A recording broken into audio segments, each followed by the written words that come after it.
नमस्कार दोस्तों, चलिए आज हम चलते हैं अपनी वीडियो की अगली कड़ी में, जहाँ पे हम आपको मैथ के यूपी टेट के मैथ के प्रीवियस ईयर क्वेश्चन को सिखाते ही नहीं हैं, वरन आपको समझाते भी हैं, आपको कॉन्सेप्ट भी बताते हैं कि सवाल कैसे सॉल्व होते हैं, है ना दोस्तों। अब तक हमने 5 क्वेश्चन सॉल्व कर लिए थे पहली वीडियो में, और अब इस वीडियो में हम क्वेश्चन नंबर 6 से स्टार्ट करके क्वेश्चन नंबर 30 तक ले चलेंगे। बता दें आपको, ये सारे के सारे क्वेश्चंस पहले यूपी टेट में पूछे जा चुके हैं। आप मान लीजिए और मान सकते हैं कि ऐसे ही पैटर्न के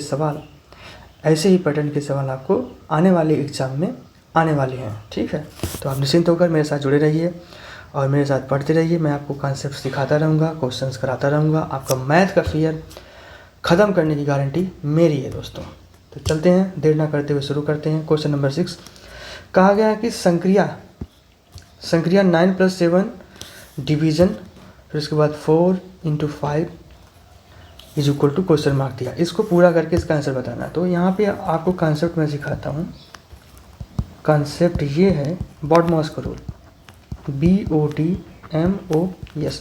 बॉडमॉस का नियम कहीं ना कहीं आप 6, 7, 8 क्लास में पढ़े होंगे, जहाँ पे B फॉर होता है ब्रैकेट, ठीक है दोस्तों। ब्रैकेट कौन कौन से ब्रैकेट होते हैं? रेखा कोष्ठक, फिर मझला छोटा कोष्ठक होता है, फिर मझला कोष्ठक होता है, फिर एक बड़ा कोष्ठक होता है। इस प्रकार इस क्रम में इन कोष्ठक को, इन ब्रैकेट्स को तोड़ने का काम करते हैं। O का मतलब होता है ऑफ, ठीक है। O का मतलब होता है ऑफ, मतलब होता है का, ठीक है। D फॉर होता है डिवीज़न, ठीक है दोस्तों। D फॉर होता है डिवीज़न, मतलब होता है भाग करना, भाग की संक्रिया हो गई। उसके बाद M फॉर होता है मल्टीप्लिकेशन। क्या होता है दोस्तों? Multiplication, okay. और यहाँ पे ए फॉर होता है एडिशन। क्या होता है? एडिशन मतलब होता है जोड़, ठीक है। उसके बाद एस फॉर होता है सब्सट्रैक्शन, ठीक है, जिसको हम बोलते हैं घटाना, माइनस का सिंबल, ओके। तो पहले हमने ब्रैकेट, पहले कोष्ठक तोड़ते हैं, फिर का को तोड़ते हैं, फिर भाग करते हैं, फिर गुणा, उसके बाद धन, उसके बाद ऋण। इन सारी क्रियाओं को इस तरह से करते हैं, ठीक है। अभी हमारे सवाल में दे रखा है 9 + 7 किस में? ब्रैकेट में। तो सबसे पहले हम किसको सॉल्व करेंगे? 9 + 7 ब्रैकेट में। हम सवाल को यहाँ पे आपकी सुविधा के लिए फिर से लिखते हैं, 9 + 7 इन ब्रैकेट। फिर उसके बाद दिया है डिवीज़न। हम मान के चलते हैं आपको बेसिक मैथ्स नहीं आती है, या फिर आप बेसिक मैथ्स हमसे सीखना चाहते हो, और उस हिसाब से आपको हम पढ़ा रहे हैं, ठीक है। इसकी वैल्यू में बतानी। तो सबसे पहले हम दोस्तों क्या करते हैं, इस ब्रैकेट को तोड़ते हैं। 9 + कितना होता है? 9 + 7 कितना हो जाएगा आपका? 16 हो जाएगा। अब ब्रैकेट टूट चुका है, फिर इसको क्या कर देंगे? डिवीज़न इंटू मल्टीप्लिकेशन इंटू, इस तरह से इसका वैल्यू निकालना है। आप यहाँ पे देख सकते हो ब्रैकेट के बाद होता है ऑफ यहाँ नहीं दूंगा। उसके बाद क्या है दिया है? डिवीज़न, मतलब कि भाग। अब हम यहाँ पे भाग देंगे, मतलब कि 16 में 4 से भाग देंगे तो कितना आ जाएगा? 4 × 4 = 16, ठीक है। अब डिवीज़न के बाद क्या होता है? मल्टीप्लिकेशन। तो m की वैल्यू, यानी मल्टीप्लिकेशन नहीं, गुणा की वैल्यू कितना होगी? 4 × 5 = 20। यही हमारा फाइनल आंसर हो जाएगा। तो ऑप्शन हम देख सकते हैं कि 20 किस में है? ऑप्शन नंबर सी में। देर ना करते हुए हम सेकंड क्वेश्चन पे चलते हैं, अगले क्वेश्चन चलते हैं, क्वेश्चन नंबर 7, ठीक है। भिन्नों को आरोही क्रम में सजाने का विन्यास है।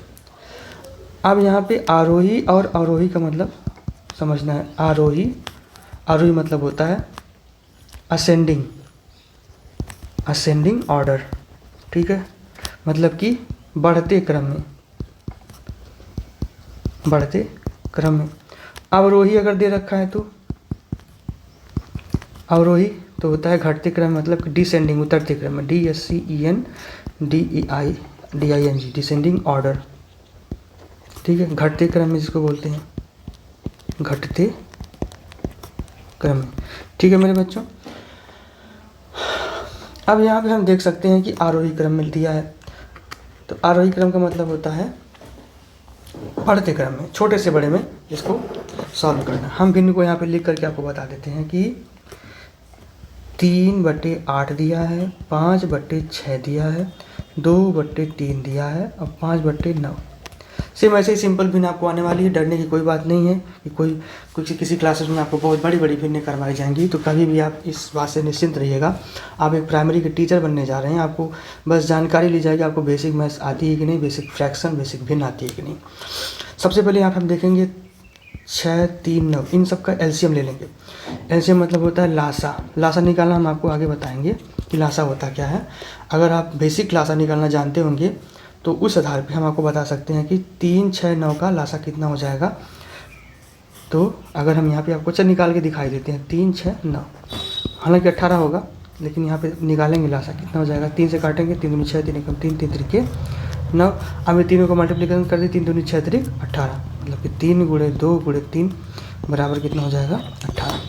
ठीक है, क्योंकि अब इसके बाद कटने का कोई नाम नहीं है तो यहाँ पे हम 18 लासा लेंगे। तो यहाँ पे 18 लिखेंगे 6 के लिए, तो 6 त्रिक 18, तो 3 पच्चे 15 हो जाएगा यहाँ पे। ठीक है, कामा लगा देंगे। फिर इसमें देखते हैं 3 चक 18, 6 दूनी 12 हो जाएगा, 12/18 कर देंगे। अब इनका नया रूप भिन्न का बन रहा है कि ये भिन्न किस किस और भिन्न से नाम से जानी जा सकती हैं। ठीक है, या फिर 9 दूनी होता है कितना 18, 2 पंजे 10 हो जाएगा। ठीक है, या फिर हम ऐसे कह सकते थे कि अगर भिन्न के बड़े छोटे की बात की जाए तो हर समान होने की दशा में क्या होगा, हर समान, हर मतलब इसको बोलते हैं क्या, ऊपर जो होता है उसको हम अंश बोलते हैं, नीचे बोलते हैं उसको हर बोलते हैं। तो यहाँ पे नियम ये कहता है, देख लेना मेरे भाई, नियम ये कहता है कि हर समान होने की दशा में, जब सारी भिन्नों का हर समान होने की दशा में जिस भिन्न का अंश सबसे बड़ा होगा वह भिन्न सबसे बड़ी होगी। ठीक है, ये इसका नियम हो जाएगा। मतलब आपको हर अगर बराबर कर ले तो हर भिन्न का, तो उसके अंश के आधार पे हम उसको छोटा बड़ा बता सकते हैं। जो जिसका अंश बड़ा होगा वो भिन्न बड़ी होगी, जिसका अंश छोटा होगा वो भिन्न छोटी होगी। ठीक है, और यहाँ हम देख सकते थे कि लासा ले ली थी 18 आ गया था, इस आधार पे हम 15, 12 और 10 का अंश पा जाते हैं और हम बता सकते हैं अगर 18 सबका सेम है तो इसमें सबसे बड़ी भिन्न हो जाएगी 15/18, यानी कि 5/6 है, जिसको 5/6 बोलते हैं। उसके बाद इसके बाद आती है 12/18, जिसको हम 2/3 बोलते हैं। ठीक है, इसके बाद हम 10/18, जिसको हम 5/9 बोलते हैं। अगर आप लासा नहीं भी ले सकते थे तो आप यहाँ देख सकते हैं, अगर तीनों को बराबर करना है तो हम यहाँ पे 6, यहाँ पे 3 है, तो हम अगर इसको 6 बना देते, मतलब कि यहाँ पे ऊपर नीचे 2 का गुणा कर देते, 2 दूना 4, 2 3 6 हो जाता, 2 दूना 4 और 2 3 6 होता। तो 5 और 4 6 6 दोनों बराबर थे, इन दोनों भिन्नों में हम कंपैरिजन कर सकते थे। ठीक है, इसके बाद जब सबका 6 होगा, इसके बाद हम यहाँ पे 9 नहीं बना सकते हैं, लेकिन 18 बना सकते हैं। इसलिए हम दोनों में अगर हम 2 से गुणा कर देते तो 3 से यहाँ पे गुणा करते थे, 6 त्रिक 18 हो जाता और 4 3 12 हो जाता, यहाँ पे 5 3 15 हो जाता, 6 त्रिक 18 हो जाता। फिर इसका 18 बनाना था तो हम क्या करते, 9 दूनी 18, 5 दूनी 10/18 हो जाता, तब भी हो जाता है यहाँ से। तो हमें मिल चुकी है ये भिन्न, और इन भिन्नों में हम बड़ा छोटा का काम देख सकते हैं यहाँ पे सबसे बड़ी कितनी हो गई 15/18, ये छोटा बड़ा निशान होता है। उसके बाद ये मतलब कि इनमें सबसे बड़ी भिन्न इन तीनों में कौन है 15/18। अब यही बची है और इसी की हमें बची हुई भिन्न से तुलना कर लेना है। हमें देखना है कि ये 3/8 इस 15/18 से बड़ी है कि छोटी है। ऐसा करने के लिए हम 3/8 को यहाँ पे बराबर में बगल में रख देते हैं। 8 और 18 का एलसीएम ले लेते हैं। ठीक है, 8 और 18 का एलसीएम अगर लेते हैं तो कितना आता है आप देख सकते हैं, जो दोनों के पहाड़ में आता है।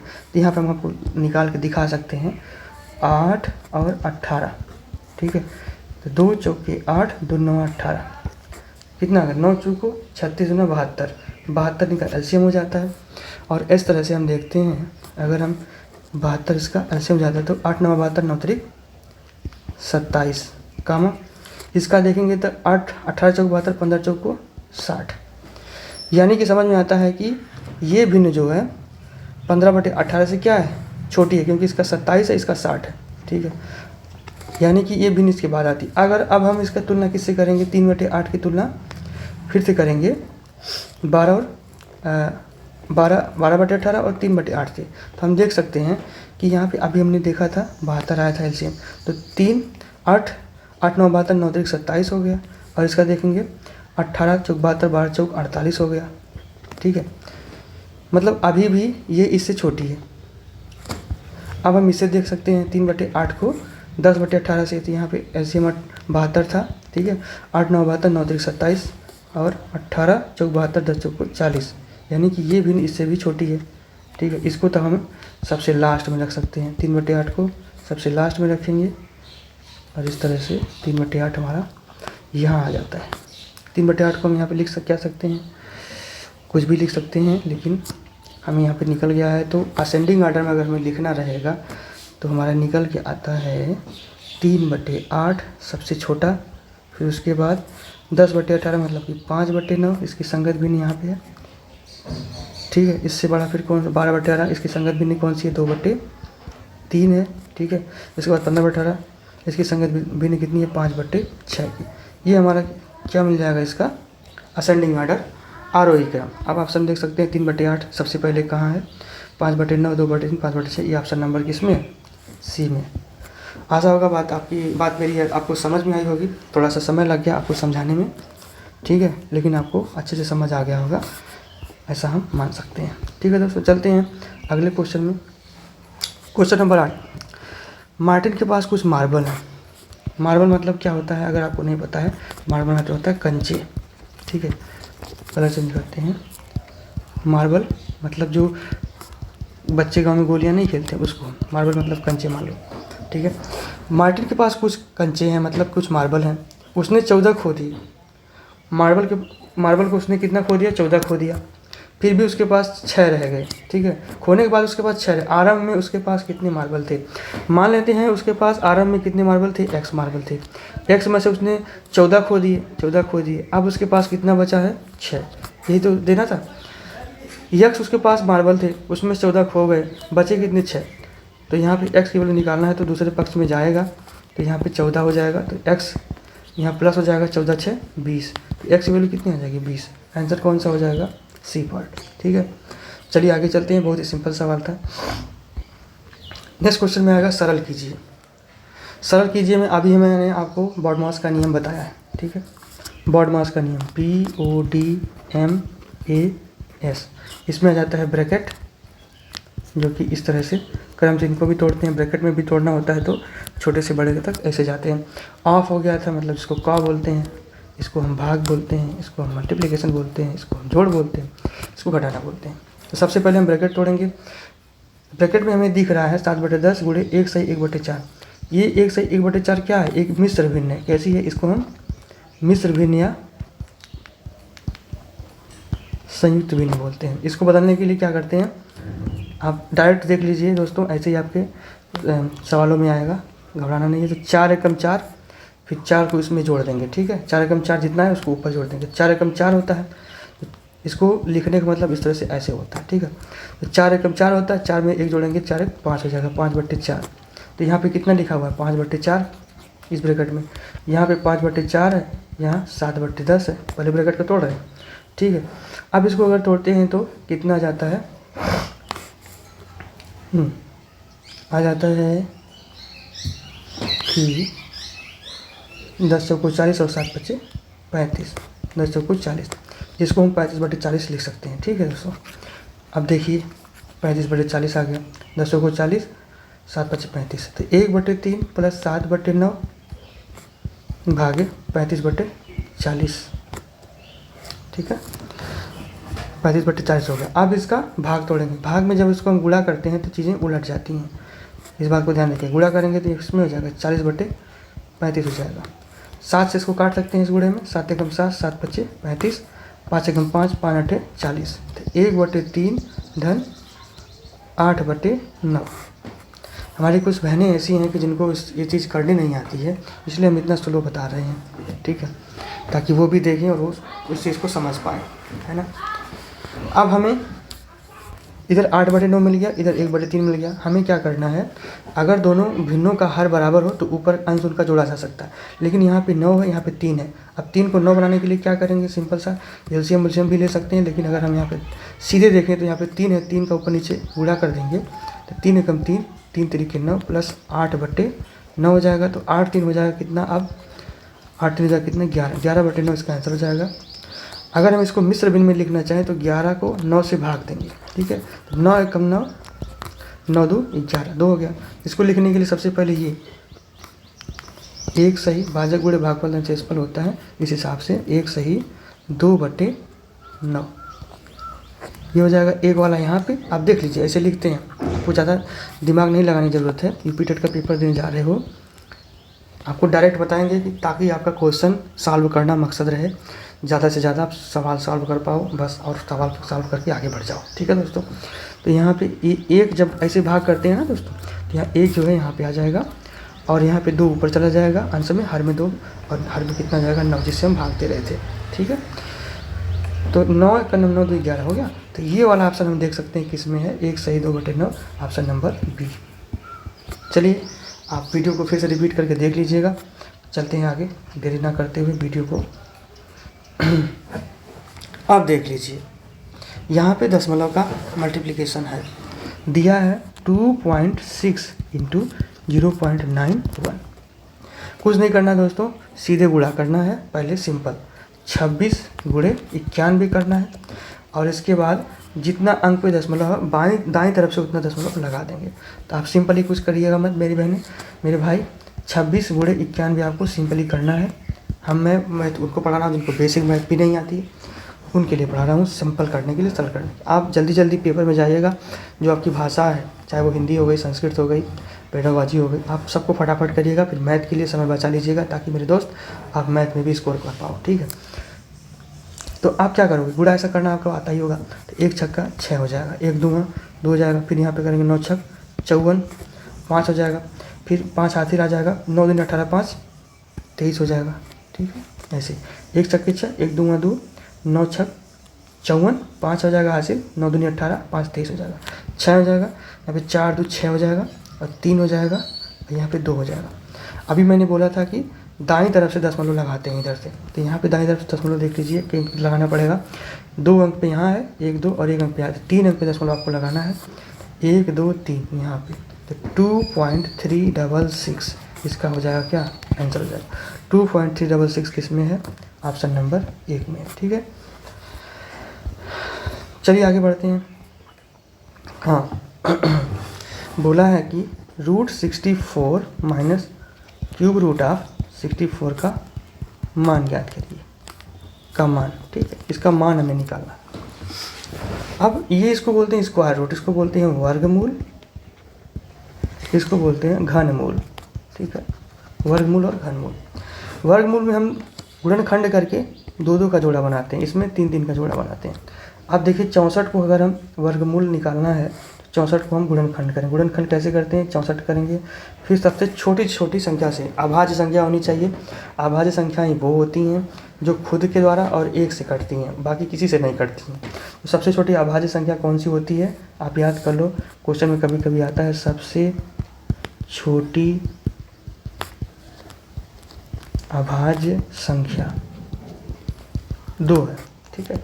अब यहाँ पे हम देख सकते हैं कि 2 से क्या ये कट रहा है, हालांकि ये सम संख्या है इसलिए 2 से कट जाएगा। सबसे पहले इसको 2 से काटेंगे, है ना, इसको 2 से काटेंगे, तो 2 से काटेंगे तो 2 3 6, 2 दूना 4 हो जाएगा, फिर 2 16 हम 32 हो जाएगा, फिर ऐसे ही जिससे कटेगा 2 8 16 हो जाएगा, फिर यहाँ पे 2 चौका 8 हो जाएगा, फिर 2 दूना 4 हो जाएगा, फिर 2 1 2 हो जाएगा। अब हमने बोला है कि वर्गमूल में हम 2 2 का जोड़ा बनाते हैं, 1 2 यहाँ जोड़ा बन गया, 1 2 यहाँ बन गया, 1 2 यहाँ, कितने 2 2 जोड़ बने, 2 2 2, ठीक है। अब इसी 2 2 को हम क्या कर लेंगे, गुणा कर लेंगे आपस में, 2 दूना 4 दूनी 8 8, यानी कि आंसर कितना हो जाएगा 8। वर्गमूल में वर्गमूल का कितना हो जाएगा मान, 8 हो जाएगा, क्योंकि वर्गमूल मतलब वर्ग का मूल, यानी कि 8 का अगर स्क्वायर करते हैं तो 64 प्राप्त हो जाएगा, ठीक है। 8 का स्क्वायर मतलब 8 को अगर 2 बार गुणा करते हैं तो 64 मिल जाएगा, यही इसमें कॉन्सेप्ट है, ठीक है। आगे चलते हैं दोस्तों 64 के लिए, फिर यहाँ पे क्यूब रूट पूछा है। अब हम कुछ नहीं करते हैं, हमारे पास ये 2 2 का बना है, ठीक है, 2 का जोड़ा बना है, हम इसको अब 3 का जोड़ा बना लेंगे। ठीक, अब क्या करेंगे, यहीं से हम आपको बताते हैं गुणनखंड करने के बाद, ताकि दोबारा ना करना पड़े हमको। 3 का जोड़ा बना लेंगे, ऐसे फिर ऐसे। तो इसमें कितना बचते हैं, 2 और 2, 2 गुणे 2 बराबर कितना होता है 4। मतलब कि 4 को हम अगर 3 बार गुणा करें तो 4 चौके 100 चौके 64 हो जाएगा। इसका घनमूल कितना हो गया, घनमूल हो गया कितना, 4 हो गया। ठीक है दोस्तों, अब हमसे पूछा गया है वर्गमूल में से घनमूल को घटाने के लिए। तो वर्गमूल हमारा कितना आया था, वर्गमूल आया था हमारा 8 और घनमूल हमारा आया था 4। ठीक है, तो 8 - 4 अगर करते हैं तो कितना आता है 4। तो अभी इसका आंसर कितना हो जाएगा 4। अगर हम देख सकते हैं तो यहाँ पे इसका वैल्यू हमें याद करना, तो आंसर हो जाएगा कितना, शायद ऑप्शन में नहीं दे रखा है यहाँ पे, सॉरी, उसके लिए आंसर हो जाएगा 4। ठीक है, आप करके देख लीजिएगा एक बार दोबारा। अब यहाँ पे घनमूल निकालना है। ठीक है, जब भी घनमूल निकालना है, अगर वर्गमूल पूछता तो ऋणात्मक है तो ऋणात्मक का वर्गमूल नहीं होता है। ठीक है, कोई भी संख्या अंदर ऋणात्मक है, इसको हम इमेजिनरी नंबर, काल्पनिक संख्या बोलते हैं। ये संख्या होती ही नहीं, काल्पनिक संख्या। ठीक है, ये संख्या होती ही नहीं। लेकिन अगर हम किसी संख्या को 3 बार गुणा करेंगे, क्योंकि 2 बार गुणा करेंगे, वर्गमूल का मतलब कितना होता है, 2 बार गुणा करना। अगर हम -4 को 2 बार गुणा करते हैं तो 16। हम बता चुके हैं पहली वीडियो में, ऋण और ऋण का गुणा कितना होता है, धन होता है, तो होना चाहिए। तो इसलिए कभी भी वर्गमूल कड़ी में, यानी कि स्क्वायर रूट में आपको निगेटिव नहीं मिलना चाहिए। ये संख्या पॉसिबल ही नहीं होती है, इसको हम काल्पनिक संख्या बोलते हैं, इमेजिनरी नंबर बोलते हैं। वो एक बड़ा विषय होता है जो कि इंटरमीडिएट में पढ़ाया जाता है, इंटर की कक्षाओं में पढ़ाया जाता है, मैथ में। लेकिन यहाँ पे दे रखा है आपको 0 पॉइंट, जो भी आएगा वो माइनस में आएगा। पहली बात तो है कि 3 बार गुणा करेंगे तो कितना बार आएगा, वो निगेटिव ही आएगा। ठीक है, इसलिए हम यहाँ पे देखेंगे कि 0.008 है। ठीक है, कुछ नहीं करना है आपको, जितना बार दशमलव के बाद जितना 0 है उतना ही 1 लिख के शून्य हम इसको भिन्न में बदलने में कर सकते हैं। जैसे 8 लिख दीजिए और 1 लिख दीजिए, अब उसके बाद गिन लीजिए कितना शून्य है, कितना अंक है दशमलव के बाद, 1 2 3 4, 4 अंक है तो 4 शून्य लगा दीजिए। ठीक है, 4 शून्य हम यहाँ पे लगा देंगे। ठीक है दोस्तों, 4 शून्य लगा देंगे। ठीक है, यहाँ पे थोड़ा सा क्वेश्चन में मिस्टेक है, हम इसको सही करते हैं, जो कि प्रीवियस ईयर में पूछा गया है। लिखने में थोड़ी दिक्कत हो गई थी यहाँ पे, सॉरी फॉर दैट। यहाँ पे लिखा गया है 0 पॉइंट कितना है, 008, तभी इसका घनमूल निकाल सकते हैं। ठीक है, तो घनमूल निकालने के लिए हम क्या करेंगे, यहाँ लिखेंगे 0.008, 8 लिख के 1 लिखेंगे, फिर उसके बाद कितना शून्य है, 3 शून्य। बेसिक बता रहे हैं पूरा, ताकि जिनको मैथ एकदम नहीं आती है वो भी कर पाएँ। ठीक है, अब यहाँ पे ये आप देख सकते हैं 8 को अगर हम गुणनखंड करते हैं तो आता है 2 गुणे 2 गुणे 2, लिख सकते हैं ना। गुणनखंड मतलब गुणा में करने वाले खंड। तो 2 दूनी 4 दूनी 8, हम 2 को 3 बार लिख करके 8 प्राप्त कर सकते हैं। और 1000 को हम प्राप्त करने के लिए 10 को 3 बार गुणा करेंगे तो 1000 मिल जाएगा। 10 दाम में 100 में 1000। अब जो है घनमूल निकालने में हम क्या करते हैं, घनमूल निकालने में हम 3 का जोड़ा बनाते हैं। 3 का जोड़ा यहाँ बन गया, 3 का जोड़ा यहाँ बन गया, यानी यहाँ से 2 निकल के आया 3 के जोड़े में, 3 के, और यहाँ पे 10 निकल के आया। तो आंसर यहाँ पे 2/10 लिखा जा सकता है। अब किसी संख्या में उसको भिन्न है, उसको नीचे 10 है, उसको दशमलव में कन्वर्ट करना है तो क्या करेंगे, 2 लिखेंगे, 1 शून्य है तो 1 अंक पे दशमलव लग जाएगा। लेकिन यहाँ पे माइनस दिया हुआ था, हमें पता है कि 3 बार अगर गुणा करते हैं तो नेगेटिव ही आता है, इसलिए यहाँ पे एक माइनस भी लग जाएगा। तो आंसर कितना हो जाएगा, आंसर हो जाएगा -0.2 के। ये प्रीवियस ईयर में पूछा गया क्वेश्चन है, तो -0.2 ऑप्शन नंबर यहाँ पे कौन सा हो जाएगा आपका, ऑप्शन नंबर बी हो जाएगा। ठीक है दोस्तों, चलिए देर ना करते हुए हम आगे चलते हैं नेक्स्ट क्वेश्चन पे। 496 और 318 का निकटतम सैकड़ा क्या होगा। निकटतम सैकड़ा मतलब राउंड फिगर में क्या हो सकता है। सिंपल सा है, देखिए कितना सा आसान सवाल पूछा जाता है, और आपको कोचिंग वाले बहुत ही कठिन सिलेबस पढ़ाते हैं, बहुत ही कठिन सवाल करवाते हैं। उन सवालों का करने का तात्पर्य कुछ भी नहीं होता है दोस्तों, बिल्कुल आप मान के जाइएगा। बिल्कुल बेसिक मैथ पूछी जाती है, जो 1 से 5 तक बच्चों को पढ़ाना होता है। आप उसी हिसाब से मैं तो कहता हूँ मेरा लेक्चर आप देखते रहिए, आपको कभी भी मैथ में कोई भी दिक्कत नहीं होगी यूपी टेट में, ये मेरा वादा है। ठीक है, जितना कॉन्सेप्ट बताता हूँ, जितना क्वेश्चन बताता हूँ, सब प्रीवियस ईयर है। उस प्रीवियस ईयर के आधार पर मैं आपको सवाल सिखाना, सवाल करना भी, और बहुत सारी परिभाषाएं भी बताता हूँ। चलिए देर ना करते हैं। और यहाँ पे 496 लिखा हुआ है, इसमें जोड़ने की बात की है 318 को। जोड़ना सबको आता है। 8 6 होता है 14, 9 1 10 1 11, हासिल हो 4 3 7 1 8। अब 814 के आसपास कौन सी सैकड़ा संख्या हो सकती है? तो 814 पहले 800 आता है, 800 आता है, और 800 के बाद सीधे 900 आता है। आप देख सकते हो 814 से 900 की दूरी बहुत ज़्यादा है, ठीक है, लेकिन सबसे आसपास कौन है? 800 है। तो यही बस पूछा था निकटतम सैकड़ा मान क्या है, तो 800 आंसर नंबर बी। कितना आसान सवाल है, झूठे आप लोग परेशान होते हो। चलिए आपके देखते हैं, यहाँ पे 4/7 है, 4 - 1/7 है, इसका हमें आंसर बताना है। 4 - 1/7 का आंसर अगर हम ऑप्शन दें आपको, लगाएं आप खुद से मेरे वीडियो को पॉज करके, तो 3/7, बी ऑप्शन में 4 सही 1/7, सी ऑप्शन में 3 सही 6/7 दिया है, और डी ऑप्शन में मैं बोल सकता हूँ कि 5/7। इस चारों ऑप्शन आपके रिपीटेड में पूछे गए थे। तो कुछ नहीं करना है, जल्दी से देखिए 4 - 1/7। अगर हम सिंपली देखें तो 4 को 4/1 लिख सकते हैं, और 1 और 7 का एलसीएम 7 होता है। तो 1 का 7 से अगर भाग दिया जाए 1 में 7 है, तो 1 7 7 हो जाएगा। तो 7 का फिर 4 से गुणा करेंगे, 7 चौका 28 हो जाएगा, माइनस 7 7 कट जाएगा, 1 हो जाएगा, 1 बार भाग जाएगी तो 1 का नाम 1, 28 में से 1 जाएगा, 27/7 आ जाएगा। और इस प्रकार के अगर सवाल को आप डायरेक्टली करना चाहें, जैसे हम आपको बता दें 4 दिया है कोई संख्या -1/7, आप डायरेक्ट इसमें गुणा करिए। अगर यहाँ पे प्लस माइनस है तो उस हिसाब से संक्रिया करिए, तो गुणा करके फिर इसमें अगर यहाँ पे घटाना लिखा तो घटा दीजिए। तो कितना लिखेंगे इसको, 7 चौक 28, 7 चौक 28 -1/7, 28 में चल जाएगा 27/7, फिर भी वही आ गया, ठीक है। अब 27/7 को हम सरल करेंगे मिश्र भिन्न में बदलने के लिए, तो 7 से 27 में भाग दीजिए, ठीक है, क्योंकि ऑप्शन में वैसे ही दिया। तो 7 के साथ 7 का 7 चौक 28 होता है, 7 का 21 होता है, तो 7 का 21 कर दीजिए, 21 6 27 होता है। तो यहाँ हम अभी भी बताएं कि इसको हम सही में लिखते हैं, 3 सही हो जाएगा, इसको यहाँ पे 6 हो जाएगा, 3 सही 6/7। कितना आंसर हो जाएगा, 3 सही 6/7। ऑप्शन में हमें सी में दे रखा है 3 सही 6/7। इसको और सरल तरीके से करने का तरीका है, अगर हम यहाँ पे लिखते हैं 4 - 1/7, तो 4 को हम लिख सकते हैं 3 + 1 - 1/7, ठीक है। तो इस तरह भी हम तोड़ कर सकते हैं, है ना। हमेशा हम इसको इस तरह से तोड़ कर भी कर सकते हैं, क्योंकि प्लस में जो आएगा उसी को हम सही में लिख सकते हैं, क्योंकि यहाँ पे 3 का क्या मतलब है, 3 + 6/7, तभी तो इसको हम ऐसा लिख पाते हैं। कहने का तात्पर्य ये होता है। और 3 धन 1 कर दिए, अगर हम इसको यहाँ से सॉल्व कर लेते हैं, 3 धन 7 एकम 7, 7 में से जगह 6/7। अब सिंपली क्या करना है, 3 सही 6/7, तुरंत इसका आंसर यहाँ से मिल जाता है। इस तरह भी आप कर सकते हो। तो ऑप्शन कौन सा हो जाएगा आपका, ऑप्शन नंबर सी।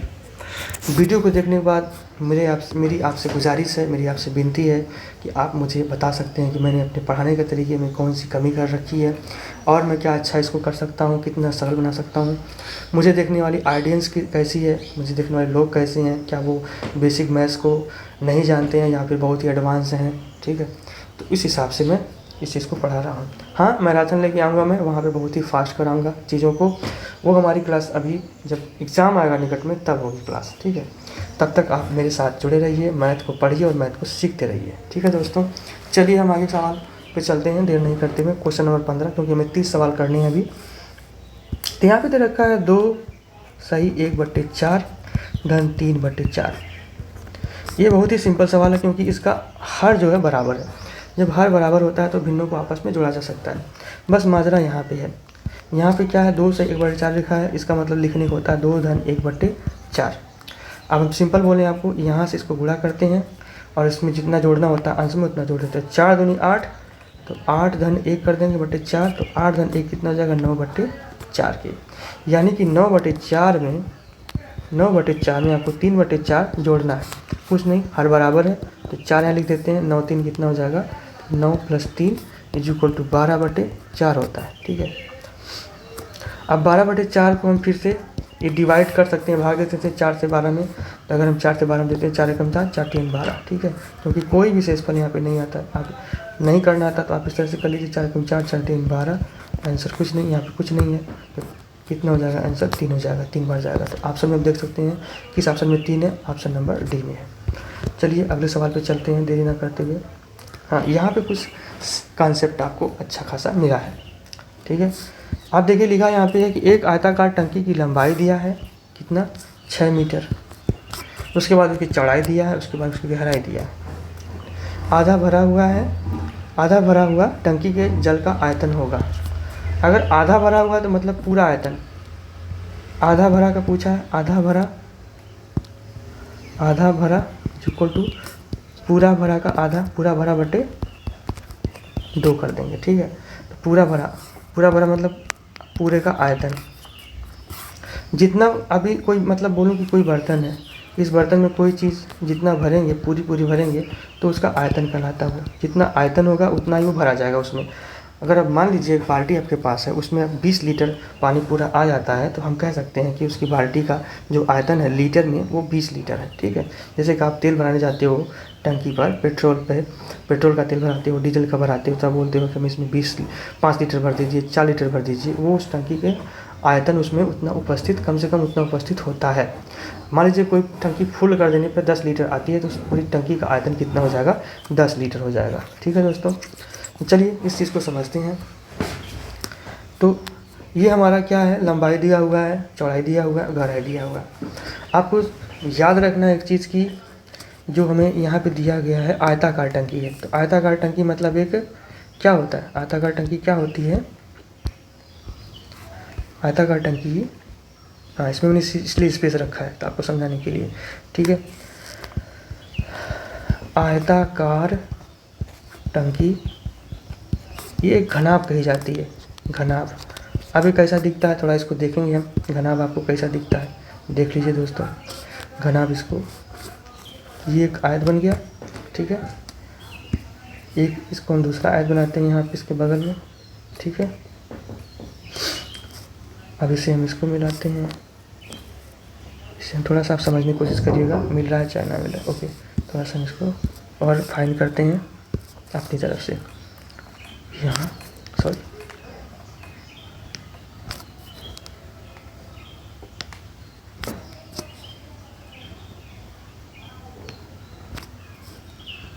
ठीक है दोस्तों, ठीक है।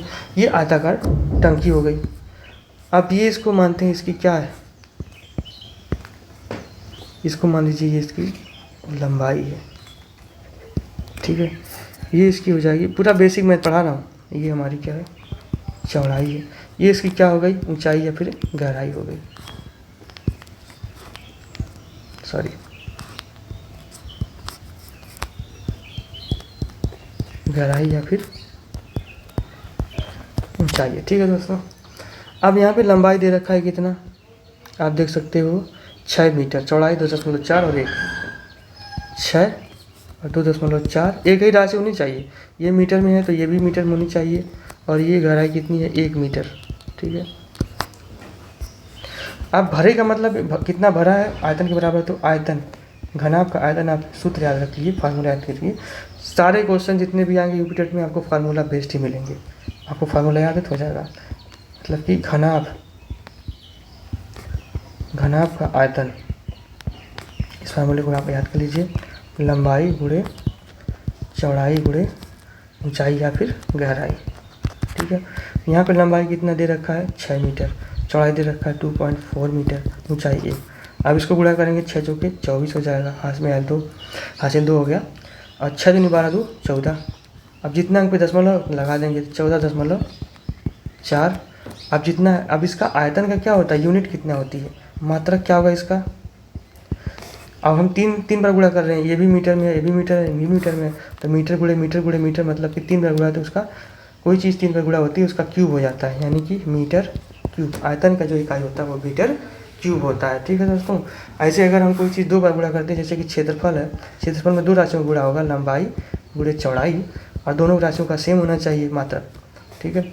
मात्रक सेम होना चाहिए, मतलब ये भी मीटर में है और ये भी मीटर में है, दोनों का क्या हो जाएगा, मात्रक इसका मीटर स्क्वायर। इसलिए क्षेत्रफल का आयतन, क्षेत्रफल का मात्रक क्या होता है, मीटर स्क्वायर होता है, और आयतन का क्या होता है, मीटर क्यूब हो जाता है, ठीक है। लेकिन ये हमसे नहीं पूछा गया, हमसे पूछा गया कि आधा, पूछा गया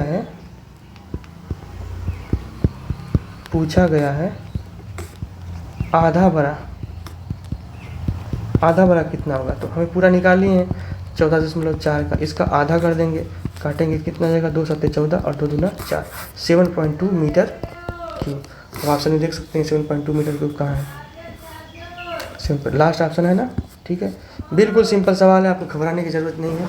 जो आप हमसे बेसिक मैथ पढ़ रहे हैं उनके लिए मैं बता रहा हूँ, बाकी जो एडवांस हैं उनके लिए तो सारी चीज़ें सिंपल ही होती हैं, है ना। अब यहाँ पे दिखा है दो समांतर, लिखा है कि दो समांतर, क्वेश्चन नंबर 17 में दो समांतर रेखाओं के बीच की दूरी क्या होती है। समांतर रेखा कहते कब है, ठीक है, आप इस कॉन्सेप्ट को देख लीजिए। समांतर रेखा, एक समांतर एक रेखा हो गई और दूसरी रेखा ये हो गई, ठीक है। अब इन दोनों के बीच की जो दूरी होगी, ये इनके बीच की जो दूरी होगी हमेशा बराबर रहेगी, समान अंतर हमेशा एक रहेगी, मतलब कि हमेशा समान रहेगी, बराबर रहेगी, हमेशा बराबर बराबर। समानांतर का अगर हम संधि विच्छेद करते हैं, समानांतर समानांतर, समान अंतर, समान धन अंतर, अंतर मतलब होता है यहाँ पे गैप, इसको हम देहाती भाषा या फिर अपनी जो लैंग्वेज में गैप बोलते हैं, कितना गैप है, कितना खाली स्थान है। और समान मतलब कि यहाँ पे जो गैप होगा वो कितना होगा, हमेशा बराबर रहेगा। बस एक पूछा गया है, दो समांतर रेखाओं के बीच की दूरी क्या होती है, घटती है, बिल्कुल नहीं, बढ़ती है, बिल्कुल नहीं, बराबर रहती है। अभी मैं लिखा हूँ बराबर, इसलिए ऑप्शन सही हो जाएगा। घट या बढ़ सकती है, ऐसा कुछ भी नहीं है, ठीक है। कितना बेसिक सवाल था। क्वेश्चन नंबर 18 पे चलते हैं। 270 डिग्री माप का कोण एक उदाहरण है। पूछ रहा है कि 270 डिग्री का कोण, लिखा है न्यून कोण, अधिक कोण, समकोण, प्रत्यावर्ती कोण, प्रतिवर्ती कोण, ठीक है। पहले बात समझना पड़ेगा, कोण क्या होता है। कोण तो आप लिखिए दो किरणों के झुकाव को, दो किरणों के बीच के झुकाव को, बीच के झुकाव को कोण कहते हैं। दो किरणों के बीच के झुकाव को कोण कहते हैं। यानी अगर ये किरण ये है, अच्छा किरण किसको बोलते हैं रेखा गणित में, अगर एक एरो है, एक ही इसका विस्तार है, यहाँ पे एक तरफ एरो है, दूसरी तरफ डॉट है, मतलब यहाँ पे नहीं इसको बढ़ाया जा सकता, आगे बढ़ाया जा सकता है, तो इसको हम किरण बोलते हैं। अगर दोनों तरफ है तो इसको हम रेखा बोलते हैं। अगर यहाँ दोनों पे डॉट पॉइंट लास्ट में है फिक्स है, इसको हम रेखा खंड बोलते हैं। ये हमारा रेखा होती है, ये हमारा रेखा, ये हमको 6, 7, 8 में पढ़ाया जाता है, रेखा खंड होता है। ये हमारी क्या होती है, किरण होती है, ठीक है। अब आप देखो एक कॉन्सेप्ट यहाँ पे कि दो किरणों के बीच के झुकाव को हम कोण कहते हैं। मतलब ऐसी किरण हो गई और एक ऐसी किरण हो गई, इनके बीच का जो झुकाव है वही क्या होगा, थीटा एंगल, वही हमारा कोण होगा, ठीक है। इसीलिए आप आज से ध्यान रख लो कि जब भी हम कोण को लिखते हैं ऐसे लिखते हैं, कोण ए, हम यही दिखा रहे हैं कोण बी, के दो किरणों के बीच का झुकाव है। और यहाँ पे एरो नहीं लगाते इसलिए क्योंकि हमें जल्दी जल्दी काम करना रहता है, हम मान सकते हैं, ठीक है, कोई दिक्कत नहीं होती है, बस परिभाषा हमको समझने की बात होती है। अच्छा दोस्तों, अब बोले हैं कि न्यून कोण, पहले न्यून कोण क्या होता है। न्यून कोण अंग्रेजी में इसको बोलते हैं एक्यूट एंगल। क्या बोलते हैं, एक्यूट एंगल, मतलब कि 0 से 90 के बीच, 90 डिग्री के बीच का कोण 90 डिग्री नहीं होना चाहिए, 0 से लेकर के 90 डिग्री तक के बीच का होना चाहिए, ठीक है। मतलब कि जब भी कोण दिखेगा आपको ऐसे दिख सकता है, थोड़ा सा ऐसे दिख सकता है, थोड़ा सा ऐसे दिख सकता है, थोड़ा सा ऐसे दिख सकता है, लेकिन 90 नहीं होगा, 90 डिग्री नहीं होगा कभी भी, ठीक है। तो अगर हम इसका उदाहरण लिखें कौन कौन से न्यून कोण हो सकते हैं, वो मान सकता है 0 degree, 45 degree, 30 degree, 60 degree, 80 degree, 89 degree, लेकिन 90 डिग्री क्या है, न्यून कोण नहीं है, इसको हम समकोण बोलते हैं, ठीक है। अगला क्या है, अगला ऑप्शन दिए अधिक कोण,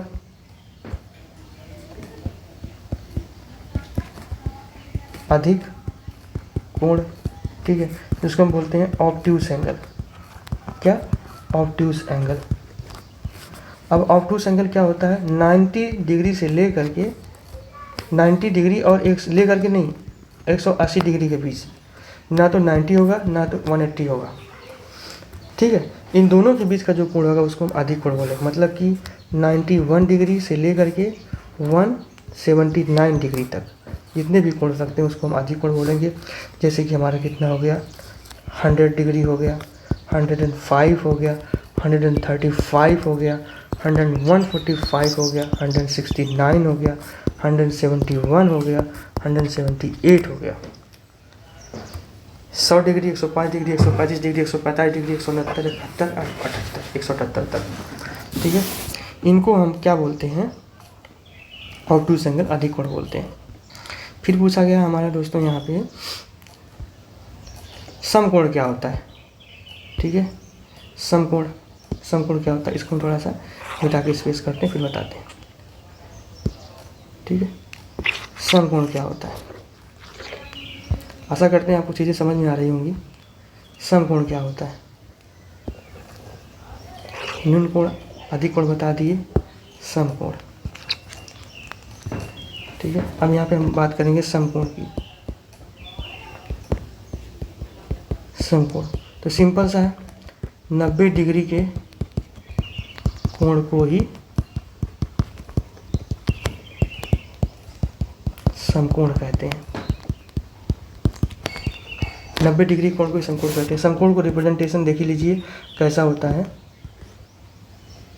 यहाँ पे समकोण को हमेशा ऐसे दिखाते हैं, मतलब ये ए है, ये ओ है, अगर ये बी है तो हमें लिखना पड़ेगा कोण A O B equal to 90 degree, ये समकोण हो जाएगा। समकोण जहाँ भी ऐसा दिखेगा आपको सिंबल, वो होगा हमारा 90 डिग्री समकोण। इसके बाद हमें याद करते हैं सरल कोण। ठीक है, समकोण को हम अंग्रेजी में बोलते हैं right angle, ARIGHT, right angle. अभी हम समकोण त्रिभुज पढ़ाएंगे कभी तो आपको बताएंगे। सरल कोण, सरल कोण सरल रेखा के बराबर होता है, समान होता है। सरल रेखा क्या हो सकती है? बस ऐसे ही। अब इस पे जो कोण बना होगा वो कितना डिग्री का होगा? वो कोण हमारा कितने का होगा? वो 180 डिग्री का होगा। ठीक है, तो 180 डिग्री के कोण को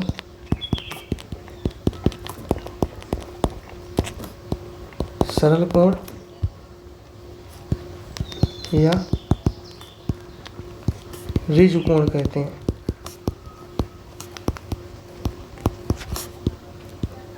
ठीक है, या ऋजु कोण कहते हैं। 180 डिग्री के कोण को सरल कोण या ऋजु कोण कहते हैं। अच्छा, आगे क्या दिया है? समकोण हो गया। प्रतिवर्ती कोण बहुत सिंपल है। प्रतिवर्ती कोण, इसमें दो कोण और आपको हम बता देते हैं प्रतिवर्ती के बाद। ठीक है, समकोण हो गया, सरल कोण हो गया,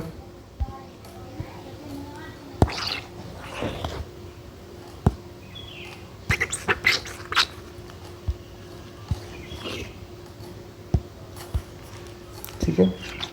थोड़ा पेशेंस रखिएगा क्योंकि चीज़ों को मैं पढ़ा रहा हूँ, केवल रटवा नहीं रहा हूँ आपको। ठीक है, प्रतिवर्ती कोण देख लीजिए, मैं भी दे सकता हूँ नोट्स आपको लिख करके, लेकिन कोई मतलब नहीं उसका रहेगा। अगर आप मेरे साथ पढ़ोगे तो आपको याद आएगा। ठीक है, क्योंकि आपको मान लीजिए कुछ भी नहीं आता है, कुछ ऐसे लोग हमारे ऑडियंस होंगे जिनको बेसिक मैथ्स नहीं आती होगी, उनको बिल्कुल मदद मिलेगी। प्रतिवर्ती कोण मतलब कि रिफ्लेक्स एंगल जिसको बोलते हैं, रिफ्लेक्स एंगल। कौन सा एंगल? Reflex angle. ठीक है दोस्तों, अब रिफ्लेक्स एंगल में क्या होगा? मान लीजिए ये कोण हो गया, ठीक है, इधर वाला कोण, ठीक है, इधर वाला कोण जो होगा ये हमारा क्या हो जाएगा? Reflex angle. मतलब कि अगर ये थीटा है तो पूरा सर्कल कितने का होता है? 360 का होता है। तो ये हमारा कितना हो जाएगा? 360 माइनस थीटा के। मतलब इसका क्या है? रिफ्लेक्शन है, जस्ट इसका उल्टा है, 360 के उल्टा। अगर ये 360 थीटा तो 360 माइनस थीटा। अगर और इसको हम क्या बोलते हैं? इसको हम क्या बोल सकते हैं? रिफ्लेक्स कोण, प्रतिवर्ती कोण। ठीक है, प्रतिवर्ती कोण। एक होता है हमारा बृहद कोण, उसको हम देखेंगे अभी। बृहद कोण होता है 180 डिग्री से लेकर के इसके बाद ये नहीं 360 के बीच का, 180 360 के बीच को हम बृहद कोण बोलते हैं। ठीक है, रिफ्लेक्स एंगल भी उसी में आता है ना? रिफ्लेक्स एंगल भी उसी में आता है। ठीक है, दो कोण हम आपको और बताते हैं। एक हमारा कोण होता है कोटि पूरक। कोटि पूरक, जो कि केवीएस एग्जाम में पूछा जा चुका है। अभी मैं केवीएस का मेंस देख के आया हूँ, उसमें पूछा था कोटि पूरक। आप ध्यान दीजिएगा, केवीएस मेंस में पूछा था कोटि पूरक और समपूरक। कोटि पूरक, ठीक है, इसको हम बोलते हैं कॉम्प्लीमेंट्री। कॉम्प्लीमेंट्री मतलब कि जो दो कोणों का योगफल θ1 θ2 90 डिग्री हो जाए, ठीक है, उन्हें एक दूसरे का कोटि पूरक कहते हैं, ठीक है। यदि हम बोलें 60 डिग्री है इसका कोटि पूरक, 60 डिग्री का कोटि पूरक क्या है? कोटि पूरक कितना हो जाएगा? 60 में 40 जोड़ेंगे, 30 जोड़ेंगे तो 90 हो जाएगा। 60 degree plus 30 degree is equal to 90 degree. अच्छा, कोटि का मतलब क्या होता है? अगर आप जान जाओ तो कभी भूलोगे नहीं, ठीक है। कोटि का मतलब होता है सीधी लाइन। ये हम इसको बोलते हैं अक्ष, ठीक है, इसको हम बोलते हैं कोटि, ठीक है। ये मतलब कि किन दो कोणों को अगर जोड़ दिया जाए तो रेखा 90 अंश की डिग्री में मतलब कि पूरी तरह से खड़ी हो जाएगी। अगर ये हमारा 40 है तो इसमें अगर हम 50 जोड़ देते हैं तो रेखा खड़ी हो जाएगी, ठीक है। अगर हम इसको, ये हमारा 30 है, इसमें हम 60 जोड़ सकते हैं तो 90 हो जाएगा, खड़ी हो जाएगा। बस सिंपल मीनिंग होता है कोटि पूरक का, मतलब कोटि को पूरा करने वाला, मतलब यहाँ तक पहुँचाकर पूरा करने वाला। समपूरक क्या होता है? समपूरक, सप्लीमेंट्री,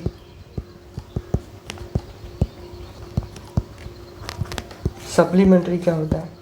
समपूरक, जिन दो कोणों का योगफल कितना हो जाए 180। ये भी केवीएस में पूछा था, आप याद रख लो। आपको जब भी केवीएस का एग्जाम देने जाना होगा, DSSB का देने जाना होगा, तो ये चीज़ें मिलेंगी ही मिलेंगी। θ1 θ2 कितना हो जाएगा? 180। मतलब अगर हम बोलें कि 100 डिग्री का है तो दूसरा उसका समपूरक कितना हो जाएगा? 80 डिग्री। अगर हम बोलें कि 179 डिग्री एक है तो दूसरा उसका समपूरक कितना हो जाएगा? 180 डिग्री। मतलब कि वो दो कोणों को बताओ जिनको जोड़ने के बाद एक सरल रेखा मिल जाती है, ठीक है। एक 90 है तो दूसरा कितना हो जाएगा? वो भी 90 ही हो जाएगा। 90 और 90 कितना होता है? 180 डिग्री। समझ में आई बात? ऑप्शन में देखते हैं क्या पूछा था। 270 डिग्री का माप का कोण एक उदाहरण है किसका? क्या न्यून कोण है? क्या इसका मान जो है 90 से कम और 0 से 0 के बीच में है? नहीं। क्या ये अधिक कोण है? क्या 90 से 180 के बीच में है? नहीं। क्या ये समकोण है? नहीं। क्या ये प्रतिवर्ती कोण जिसको हम बृहद कोण बोलते हैं, अभी हम बताया था बृहद कोण, ठीक है। बृहद कोण यानी कि हम मान सकते हैं कि बृहद कोण प्रतिवर्ती कोण, अभी मैं परिभाषा में बताया था यहाँ पे, प्रतिवर्ती कोण में 180 से लेकर के 360 के बीच, 180 से लेकर के 360 के बीच, लेकर के नहीं मतलब 180 के बाद और 360 के बीच में जो भी होगा वो हम बृहद कोण कहते हैं, प्रतिवर्ती कोण बोलते हैं। तो हम हमारा ऑप्शन 270 डिग्री किसमें हो जाएगा? 180 के बाद ही है, इसको हम क्या बोलेंगे? प्रतिवर्ती कोण बोलेंगे, ठीक है दोस्तों। चलिए, वीडियो लंबी हो रही है, जल्दी जल्दी हम इसको कंप्लीट करते हैं। क्वेश्चन नंबर 19 है, अभी हमें 10 क्वेश्चन करवाने हैं, ठीक है। चीज़ों को पढ़ा भी रहा हूँ इसलिए लेट हो रहा है, कोई बात नहीं, आप पेशेंस रखिए। आप हमारी वीडियो देखिए और उसमें जो मैं कॉन्सेप्ट बता रहा हूँ उसको लिखिए, समझिए, अपनी एक नोट्स बनाइए, आपको मदद करेगा परीक्षा में निश्चित रूप से, ठीक है दोस्तों। 108 और 144 का लासा क्या होगा? सिंपली हमने आपको लासा निकालना बताया था और बताएंगे भी। और लासा क्या होता है? मतलब कि 108 और 144, 108 144, ठीक है, दोनों संख्याओं के पहाड़े में सबसे पहली संख्या कौन मिलती है? समझ रहे हैं?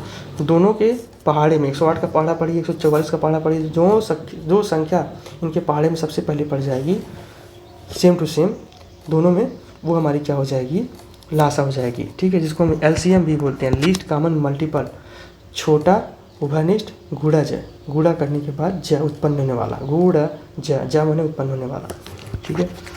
तो 108 144 का लासा निकालना है। मेथड हम बताएंगे, लेकिन कॉन्सेप्ट यही है कि अगर हम बोलें 2 और 4 का लासा क्या होगा, तो अगर हम पढ़ें तो 4 के पहाड़े में 8 आता है और 2 दूना 4 दूनी 8, तीनों में 8 सबसे पहले, दोनों में 8 सबसे पहले आता है, इसलिए इसका लासा 8 हो जाता है।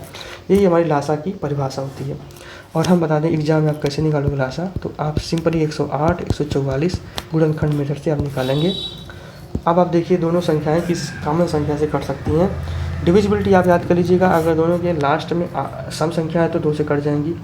अगर लास्ट की 2 संख्याएं जो हैं 2 संख्याएं 4 से कट जाती हैं तो पूरी संख्या 4 से कट जाएगी। हमें ये भी 4 से कट जाएगी, ये भी 4 से कटता है, हम 4 से काटने की कोशिश करेंगे तो यहाँ हो जाएगा 4 दूनी 8, 2 10, 4 से 28 हो जाएगा। और यहाँ पे 4 3 12, 4 6 24 हो जाएगा। 4 3 12 14, 4 6 24 हो जाएगा। ठीक है, अब यहाँ देखेंगे 27 है और 36 है, हम इसको 9 से काट सकते हैं। 9 3 27 और 9 चौके 36। ठीक है, अब यहाँ पे दोनों में से कोई नहीं कटेगा, सिंपली हम क्या करेंगे, इसका गुणा इससे, इससे गुणा इससे, इसका गुणा इससे कर देंगे। ठीक है, ये हमारा लासा हो जाएगा। तो लासा निकालने के लिए क्या करेंगे, तो 4 गुणे 9 गुणे 3 गुणे 4। ठीक है, अब इसका हम गुणा कर देते हैं, कितना आ जाएगा दोस्तों, गुणा करिए इसको। 4 चौके 16 9 144, 144 गुणे 3 कर दीजिए। 4 चौके 16 9 144 गुणे 3 बचता है, फिर इसको गुणा करेंगे, 3 चौको 12 हो जाएगा। 3 चौको 12, 1 13 हो जाएगा। आप फिर हासिल में एक आ गया, 3 1 3 1 4, 432। आप देख लीजिए 432 ऑप्शन किस में है, तो ऑप्शन बी में। ठीक है, आशा करते हैं सवाल आपको समझ में आया होगा। 19 के बाद हम 20 में चलते हैं।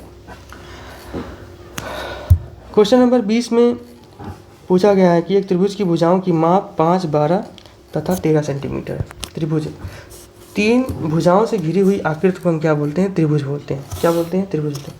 3 भुजाओं से घिरी हुई आकृति। ठीक है, ये हमारी 3 भुजाओं से घिरी हुई आकृति, ये घिरी है।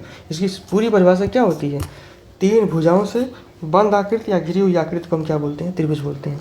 ये हमारा क्या हो जाएगा, ए बी सी। अगर हम इसके तीनों कोनों की बात करें, तीनों वर्टेक्स की बात करें, शीर्ष की बात करें, तो इसके शीर्ष कौन कौन से हैं, ए बी और सी हैं। दे रखा है कि एक त्रिभुज की अच्छा, त्रिभुज होने के लिए सबसे बड़ी कंडीशन क्या होती है, 2 भुजाओं का योग सदैव तीसरी से बड़ा होना चाहिए।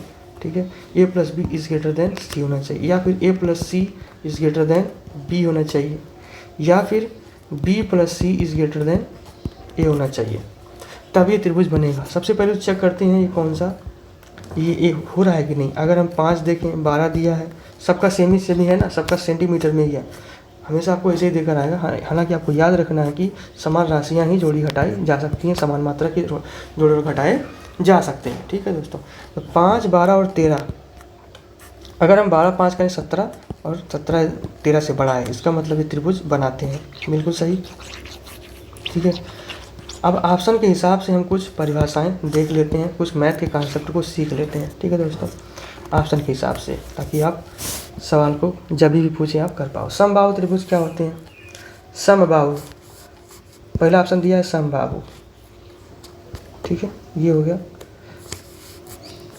बाकी इसकी प्रॉपर्टी जब हम आपको पढ़ाएंगे एक एक करके सवाल के रूप में, तो हम वहाँ पे बताएंगे। त्रिभुज अगर हमें ज़रूरत पड़ेगी अच्छे से आपको पढ़ाएं, अगर आपका फीडबैक, आपका कमेंट आता है कि सर लेक्चर लीजिए, अच्छे से मैथ को पढ़ाइए रिपीटेड के लिए, तो हम अलग से इस चीज़ों को और विस्तार से पढ़ाएंगे आपको। तो ऐसे त्रिभुज, समबाहु त्रिभुज की बात करते हैं, तो ऐसा त्रिभुज जिसकी तीनों भुजाएं समान है। त्रिभुज में 3 भुजाएं होती हैं, तीनों भुजाएं अगर बराबर हो गई तो वो क्या होगा, समबाहु त्रिभुज हो जाएगा। समद्विबाहु, समद्विबाहु की बात करते हैं, समबाहु ये हो गया। समद्विबाहु, इसको हम अंग्रेजी में इक्विलैटरल बोलते हैं। ठीक है, अगर हम समद्विबाहु की बात करें, आइसोसेलेस ट्रायंगल, समद्विबाहु, समद्विबाहु त्रिभुज। समद्विबाहु मतलब होता है 2, ऐसा त्रिभुज जिसकी 2 भुजाएं क्या होती हैं, बराबर होती हैं। जिसकी 2 भुजाएं क्या होती हैं, बराबर होती हैं। जैसे हम आपको कोशिश करते हैं बताने की,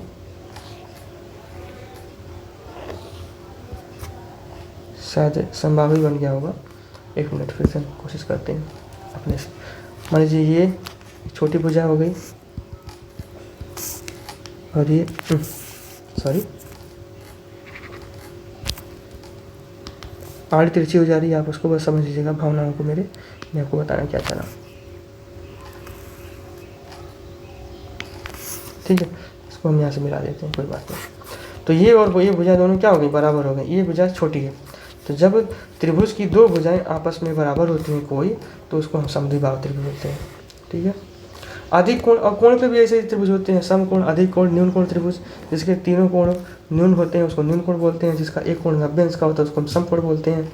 ठीक है, अधिक कोण त्रिभुज होता है जिसका कोई एक कोण कितना अधिक कोण हो। जैसे ये त्रिभुज हो गया, ऐसा दिखेगा अधिक कोण। ये कितना है, अधिक कोण कितना होता है, 0 से लेकर के 180 के बीच में, 90 से 180 के बीच में क्या होता है, वो अधिक कोण होता है। ठीक है, तो यहाँ पे मान लेते हैं ये 120 है, तो क्या होगा, इसका एक कोण क्या होगा, अधिक कोण, इसलिए हम इसको अधिक कोण त्रिभुज बोलते हैं। ठीक है, अब आते हैं समकोण, जिसका एक कोण कितना होता है, 90 डिग्री का होता है, उसे हम समकोण त्रिभुज बोलते हैं। ठीक है, इसका ऐसा त्रिभुज जिसका एक कोण 90 डिग्री का होता है। अभी हमने आपको बताया था समकोण को ऐसे दिखाते हैं, ये ऐसे, ये हमारा समकोण त्रिभुज हो गया।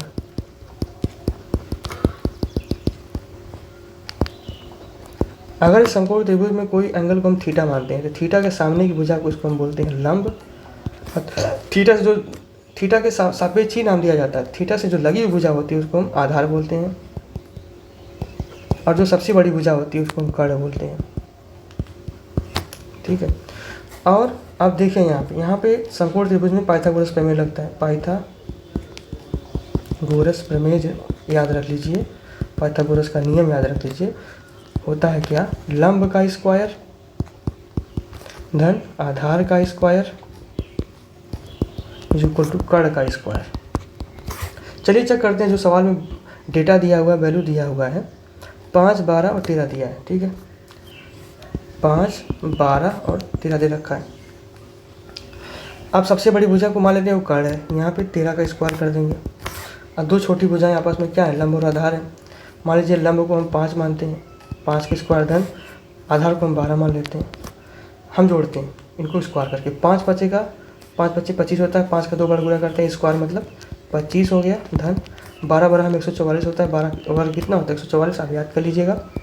वर्ग सारी संख्याओं का 120 तक आप याद रखिए। ठीक है, 12 का स्क्वायर होने का मतलब 12 को 2 बार गुणा किया गया, ऐसे और ऐसे। जो हमारे भाई बहन बहुत बेसिक हैं उनको आप समझ लीजिए कैसे गुणा करके 144 आप निकाल लीजिएगा। ठीक है दोस्त, है ना बच्चों। अब हम इसको जोड़ते हैं, कितना हो जाएगा, 5, 4, 9, 4, 2, 6, 169, और हमें 13 का वर्ग कितना होता है 169, यानी कि पाइथागोरस प्रमेय इसमें लग रहा है। अगर पाइथागोरस प्रमेय इसमें लग रहा है तो कौन सा त्रिभुज होगा जो दिया गया है क्वेश्चन में, सवाल में, समकोण त्रिभुज होगा। ऑप्शन कितना हो जाएगा, ऑप्शन नंबर डी सही हो जाएगा। ठीक है दोस्तों, चलिए आप एक बार और सवाल को देख लीजिएगा, अगर आपको समझ में नहीं आएगा कमेंट बॉक्स में ज़रूर लिखिएगा, फीडबैक जरूर दीजिएगा ताकि हम और बेहतर मेहनत कर पाएँ। 9 ट्राई साइकिल में कितने पहिए होंगे। सबसे बड़ी बात है कि ट्राई, अगर हम चीज़ों को यहाँ पे कॉन्सेप्ट क्या होता है, कॉन्सेप्ट, इसमें सारा खेल ट्राई का है। ठीक है, ट्राई, इसको सारा खेल कहाँ है, इसमें ट्राई का है, TRI। आप याद रखिए लैटिन वर्ड में मोनो, डाई, ट्राई, या इसको बाई भी बोलते हैं कभी कभी, ट्राई। ठीक है, quad, pent, hex, sept, oct, नून, डेक। जीरो को हम क्या बोलते हैं, नील। ठीक है, जीरो को क्या बोलते हैं, अगर जीरो शुरुआत हो तो नील होता है। ठीक है, nil, mono, di, tri, quad, pent, hex, sept, oct, non, dec. अभी संख्याओं का इन कोड वर्ड का प्रीफिक्स, इन सारे उपसर्ग का, आप उपसर्ग पढ़ते समझते होंगे, तो ये सारे उपसर्ग होते हैं, किसी भी शब्द के पहले लग जाते हैं। अगर किसी शब्द के पहले नील लगा है तो जीरो हो जाएगा। मोनो का 1 होता है, डाई का 2 होता है, ट्राई को हम 3 बोलते हैं, 4 क्वाड बोलते हैं, पेंट को 5 बोलते हैं, हेक्स को 6 बोलते हैं। ठीक है, सेप्ट को 7 बोलते हैं, ऑक्ट को 8 बोलते हैं, नॉन को 9 बोलते हैं, डेक को 10 बोलते हैं। सारा खेल इसी का था। अब इसमें बोल रखा है कि ट्राई साइकिल, ट्राई मतलब कि 3 पहिया होगा। तो यहाँ समझ में आता है कि एक ट्राई साइकिल में, एक ट्राई साइकिल जो आपके गांव में होती है, आपके पास होगी साइकिल में, एक ट्राई साइकिल में 3 पहिया होंगे, 3 पहिए। ठीक है, टायर होंगे। अब बोला ऐसे ही एक ट्राई साइकिल में 3 पहिए, इसलिए 9 ट्राई साइकिल में। अब 3 को 9 बार जोड़ दीजिए, या फिर 3 को 9 बार गुणा कर दीजिए, 9 टाइम्स 9 तरीक 27, कुल पहिए कितने जाएंगे 27 पहिए, ठीक है 27 पहिए। ये हमारा क्या हो जाएगा, आंसर हो जाएगा। 27 ऑप्शन कौन से में है, सी में है। क्वेश्चन नंबर 22, चलिए यही आपका कॉन्सेप्ट था। शेष राशि की लंबाई पूछा है, कोई 10 सही, इसको 10 सही 1/2 मीटर लंबी रस्सी है, इसमें से काट लिया गया है, कितना काट लिया गया मतलब घटा दिया गया, 4 सही 5/8 मीटर को।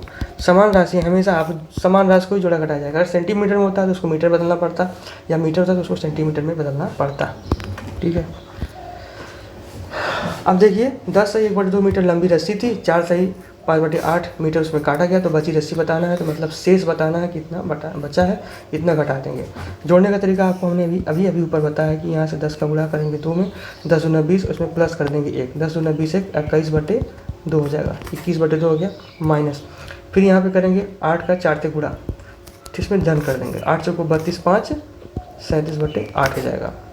अब हमें हर समान करना पड़ेगा, तभी हम बिंदु को जोड़ घटा सकते हैं। आप देख सकते हैं यहाँ पे 2 है, यहाँ पे 8 है, यहाँ पे अगर हम 4 से ऊपर नीचे गुणा करते हैं तो ये भी 8 हो जाएगा, तो 8 दोनों का सेम हो जाएगा। तो 4 एकम 4, 21 का 21 चौक 84 होता है, तो 4 एकम 4, 4 दूनी 8 हो गया, माइनस 37 में घटाना है। और यहाँ पे एक हासिल लेंगे 14, 14 में से 7 जाएगा 7 हो जाएगा, यहाँ बचा 7, 7 में से 3 जाएगा 4 हो जाएगा बटे 8 के। अब इसको मिश्र में बदलना है तो क्या करते हैं, 8 का 47 में डिवीज़न कर देते हैं। जो मेरे छोटे छोटे भाई बहन उनके जिनको बेसिक मैथ्स नहीं आती होगी उनके लिए ये चीज़ें हैं।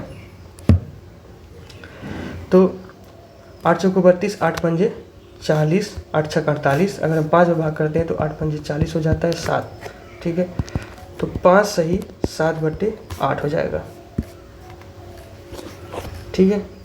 इसका आंसर आप देख सकते हैं 5 सही 7/8 किस में है, सी में है, आंसर नंबर सी हो जाएगा, ठीक है दोस्तों। चलिए दोस्तों चलते हैं अगले सवाल पर। यहाँ हम समय को बचाने के लिए, आपकी मदद करने के लिए वीडियो को बड़ा ना होने देने पाएँ, इसलिए हमने इस सवाल को पहले सॉल्व कर लिया, ठीक है। देखिए हम आपको समझा देते हैं। मान याद करना है 37.188 भागे 3.6 से, सिंपल ही कुछ नहीं करना है।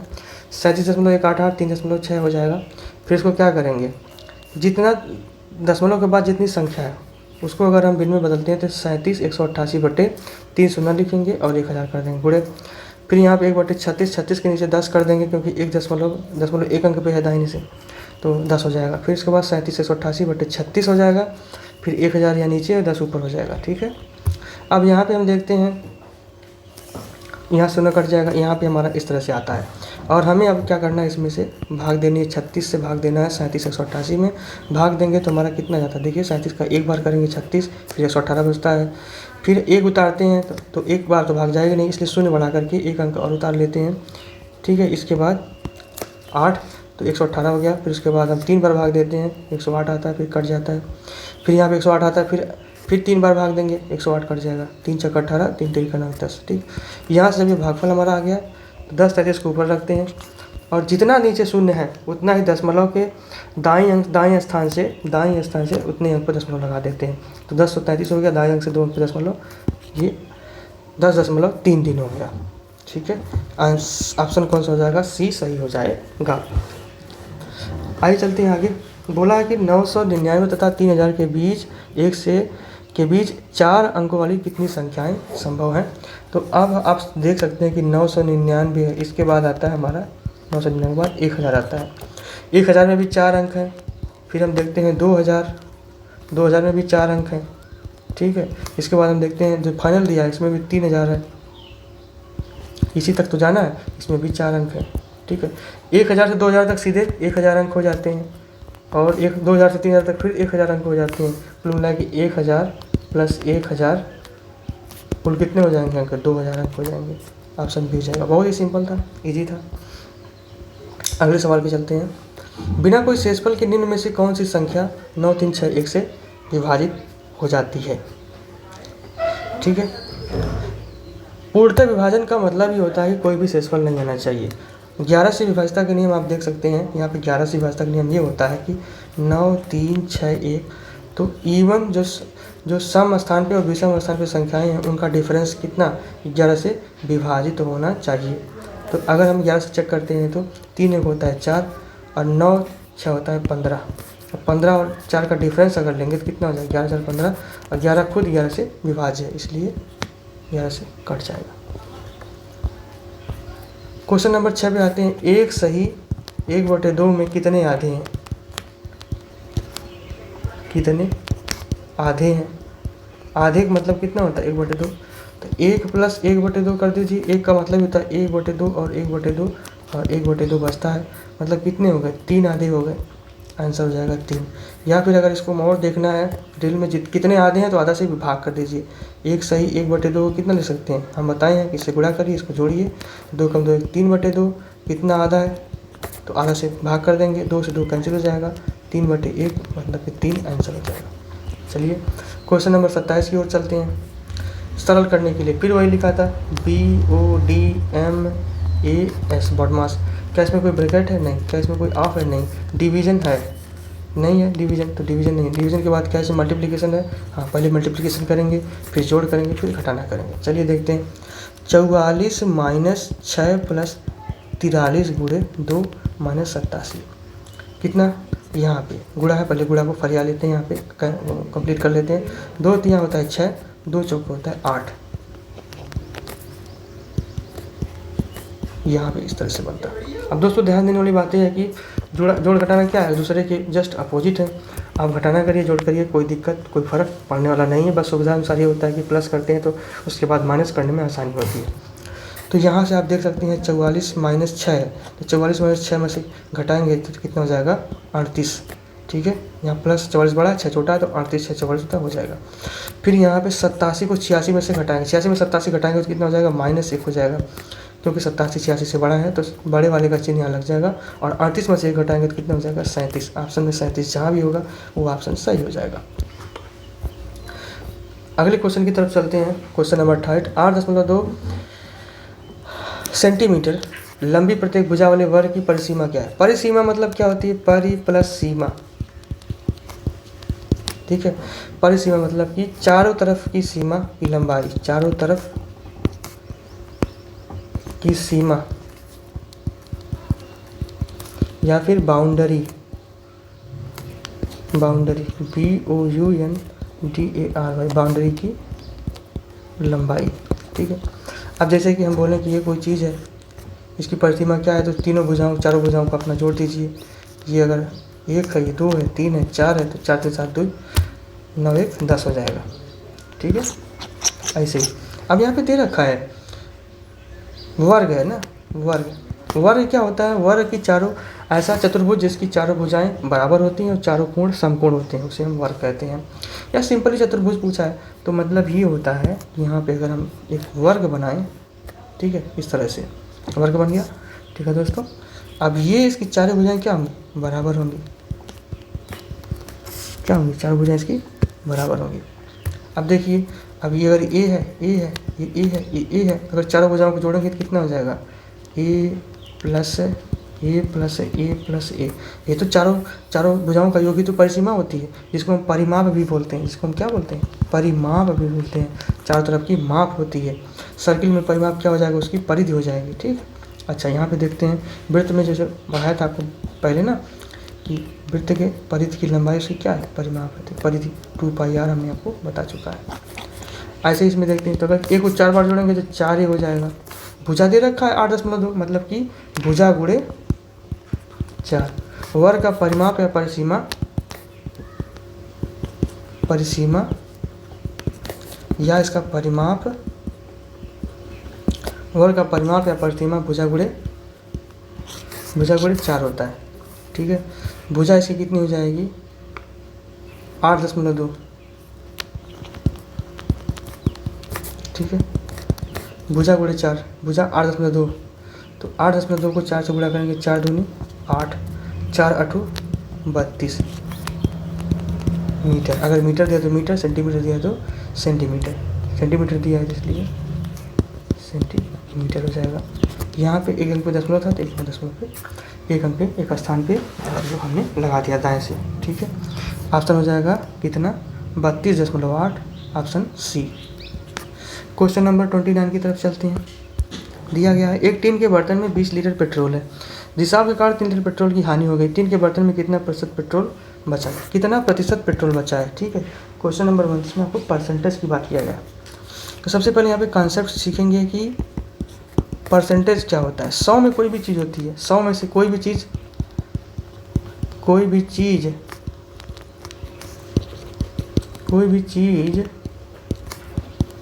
100 में से कितनी है, 100 में से कितनी है, ठीक है, उसे ही परसेंटेज बोलते हैं, उसे ही परसेंट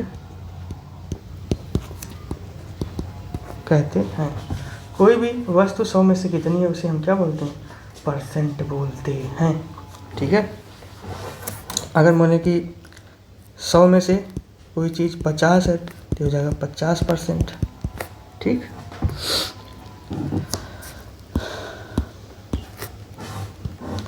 और कोई चीज़ 100 में से 40 है तो कितना हो जाएगा, वो 40% हो जाएगा। अब देखना है कि 100 में से कितना है। सवाल में क्या बोला है कि एक टीन के बर्तन में 40 लीटर पेट्रोल है, 40 लीटर पेट्रोल, 40 लीटर पेट्रोल में से रिसाव के कारण कितना गिर जाता है, 20 लीटर, 20 लीटर गिर गया, 40 में से 20 जाएगा 20 लीटर हो गया, 20 लीटर बचा है। ठीक है, 40 में से 20 जाएगा 20 बचेगा। अच्छा सॉरी, इसमें दिया है 20 लीटर पेट्रोल है, सॉरी दोस्तों माफ़ करिएगा, यहाँ पे दिया है कि 20 लीटर पेट्रोल है माइनस रिसाव के कारण 3 लीटर पेट्रोल उसमें गिर जाता है, 3 लीटर गिर जाता है, बचा कितना, 17 लीटर पेट्रोल इसमें बच गया। टीन के बर्तन में कितना प्रतिशत पेट्रोल रह गया, कितना रह गया है, 17 लीटर रह गया है, 17 लीटर रह गया है। ठीक है, अब ये 100 में से कितना है, अब यहाँ पे 100 कितना है, वो 20 है। ठीक है, तो एक इसमें कितना होगा, 20/100 होगा। ठीक है, इस तरह से हम एक नियम से भी लगा सकते हैं। जैसे कि अगर हम यहाँ पे देखें 20 लीटर को 100% बोलते हैं, 20 लीटर को हम क्या बोलते हैं, 100% बोलते हैं। 1 लीटर को कितना बोलेंगे, अगर हम एक नियम से आपको समझाना चाहें तो ये हो जाएगा, अभी जो लिखा था 100 को हम 20 को हम 100% बोलते हैं। तो एक को कितना करेंगे, 100/20 करेंगे, इसलिए हम 17 को बोलना है तो 17 को बोला है तो हो जाएगा 17/20 × 100। ठीक है, तो 20 पंजे कितना हो जाएगा, 100, 17 × 5 85%, 85% इसमें रह गया। ऑप्शन देखिए, इसमें ऑप्शन मैंने नहीं रखा है, ऑप्शंस क्या क्या थे उसमें मैं बता देता हूँ आपको। ऑप्शन थे, ऑप्शन ए था 66 सही 2/3%, ऑप्शन बी था 68%, ऑप्शन सी था 82%, ऑप्शन डी था कितना, 85%। कितना दोस्त, 85%। तो ऑप्शन इसमें डी वाला सही हो जाएगा। दूसरा तरीका जो आपको फार्मूला बेस्ड अगर मैं बता दूं कि परसेंटेज कैसे निकालते हैं, फार्मूला बेस्ड परसेंटेज कैसे निकालते हैं, तो इस तरह से होगा कुछ। ठीक है, तो इस तरह से कुछ होगा कि यहाँ से पूरा बटे पूरा में से भाग, पूरा में कितना भाग है पूरे 100, ये माना होगा परसेंटेज निकाले फार्मूला। पूरा कितना था, 20, 17 का पूछा था, 100 कर देंगे, 20 पंजे 100, 17 × 5 85%। ठीक है, अब यहाँ पे हम देखते हैं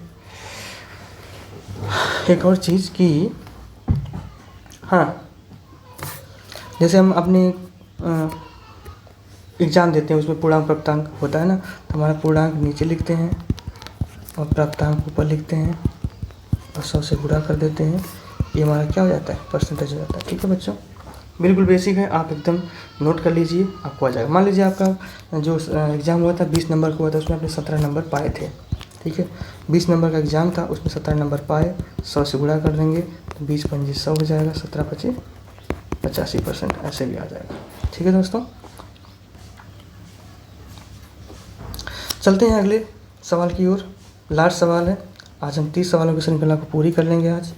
तो यहाँ पे दे रखा है 3 पेंसिल का मूल्य 20 रुपया है, 6 दर्जन का मूल्य कितना होगा। दर्जन का मतलब क्या होता है, दर्जन का मतलब एक दर्जन में कितने होते हैं, 12 वस्तुएं होती हैं, ठीक है। और 6 दर्जन में कितनी हो जाएंगी, कितनी वस्तु हो जाएंगी, 12 गुणे 6 बराबर 72 वस्तुएं। 6 दर्जन पेंसिल कितनी हो जाएगी, 72 पेंसिल हो जाएगी, ठीक है। 3 पेंसिल का मूल्य दिया, 3 पेंसिल कितने की है, 20 रुपये की है। एक पेंसिल का मूल्य कितना हो जाएगा, 20/3 के हो जाएगा, 3 रुपये की। इसलिए 72 पेंसिल का मूल्य कितना हो जाएगा, 20/3 गुणे, एक एक नियम से देख सकते हैं, 72 3 से काटेंगे 24 दिया 72, तो 20 गुणे 24, 24 दूना कितना होता है 48, 1 शून्य लगे 480 रुपया। ठीक है दोस्तों, 480 रुपया ऑप्शन नंबर सी में है, ठीक है। आशा करते हैं आज की वीडियो ज़रूर आपको पसंद आई होगी, कॉन्सेप्ट्स ज़रूर आपको समझ में आए होंगे। हमने अपनी बेहतर कोशिश की है, आपसे हाथ जोड़ के प्रार्थना करते हैं। आपको कोई भी कॉन्सेप्ट नहीं समझ में आ रहा है, आपको कुछ और पूछना है, आप कमेंट में टाइप करके हमें बताइए कि हमारे पढ़ाने का तरीका थोड़ा बदलना चाहिए, थोड़ा और हाई करना चाहिए, लो करना चाहिए, ताकि हम समझ पाएँ कि हमारी कौन सी ऑडियंस हमको देख रही है, उसमें कौन से लोग हैं जिनको मैथमेटिक्स सीखनी है, जो देख रहे हैं वो बहुत हाई लेवल के हैं, मीडियम लेवल के हैं, लो लेवल के हैं। उस तरह से मैं पढ़ाने का काम करूँगा। ऐसा नहीं दोस्तों कि मुझे चीज़ें आती नहीं हैं, मुझे बहुत छोटी में भी आती हैं। मैं जितने भी सवाल कराया हूँ मैं उनको लेस देन 1 सेकेंड या मोर देन 1 सेकेंड में करके सॉल्व करके आगे बढ़ सकता हूँ। ऐसी ट्रिक्स है मेरे पास, क्योंकि मैं एक SSC CGL UPSC UPPCS और विभिन्न प्रकार के टीचिंग एग्जाम्स की तैयारी करता हूँ और मुझे उस चीज़ की नॉलेज है। लेकिन मैं चाहता हूँ कि जो मेरी ऑडियंस है, जो मेरे दर्शक हैं, जो मेरी वीडियो देखते हैं, उसमें हमारे यूपी टेट के जो टीचर हैं, वो 1 से 5 तक पढ़ाने वाले लोग हैं, जो भर्ती लेने जा रहे हैं, उनको ये मैथ्स की बेसिक जानकारी आनी चाहिए। और हम मिले हैं, कई ऐसी बहनों से मिले हैं, कई ऐसे भाइयों से मिले हैं जिनको मैथ की चीज़ें बहुत ही टफ लगती हैं, अगर उनको तोड़ के ना बताया जाए, उनको बेसिक से ना बताया जाए। इसलिए हम सवाल को सॉल्व कराते वक्त बहुत ही बेसिक तरीका अपनाते हैं, गुणा को तोड़ के करते हैं, जोड़ को तोड़ के करते हैं, घरमूल हो गया, वर्गमूल हो, सबको। अगले वीडियो के लिए हम आपसे इजाज़त चाहते हैं। हम आपसे प्रार्थना करते हैं हमारी वीडियोज़ को मेरे भाई मेरे बहन लाइक करिए, शेयर करिए, सब्सक्राइब करिए, जिससे हमारा उत्साहवर्धन हो और हम ज़्यादा से ज़्यादा वीडियो आपके लिए लेकर आएँ। तब तक के लिए चलते हैं। सबको मेरा नमस्कार, प्रणाम, तहे दिल से शुक्रिया मेरा वीडियोज़ देखने के लिए। जिन्होंने पूरा देखा है, जिन्होंने आधा देखा है, सबको नमस्कार।